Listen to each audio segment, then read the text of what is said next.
ایک شادی کی تقریب بڑے دھوم دھام سے چل رہی تھی۔ دولہا دلہن بڑی شان و شوکت کے ساتھ سٹیج پر بیٹھے تھے۔ دلہن نے دولہے کے کان میں کہا، اپنی ماں کو سٹیج سے اتار دو کیونکہ میں اسے ناپسند کرتی ہوں۔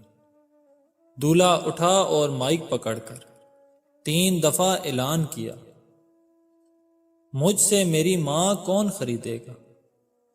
حاضرین پر سناٹا طاری ہو گیا۔ پھر دولہا بولا، میں اپنی ماں کو خود ہی خریدوں گا۔ اس نے شادی کی انگوٹھی اتار کر پھینک دی اور دلہن کو طلاق دے دی، اور ماں کے قدموں میں بوسہ دیتے ہوئے کہا، میں نے نفع کا سودا کیا ہے۔ حاضرین میں سے ایک آدمی نے کھڑے ہو کر اعلان کیا، میں اس نوجوان کے ساتھ اپنی بیٹی کا نکاح کرتا ہوں، اور کہا اس سے بہتر میری بیٹی کو خاوند نہیں مل سکتا۔ اس نوجوان نے دنیا بھی کما لی اور اپنی جنت یعنی ماں بھی۔ دنیا میں مجھے جو بھی جتنا بھی ملا ہے، سب کچھ میری ماں کی دعاؤں کا صلہ ہے۔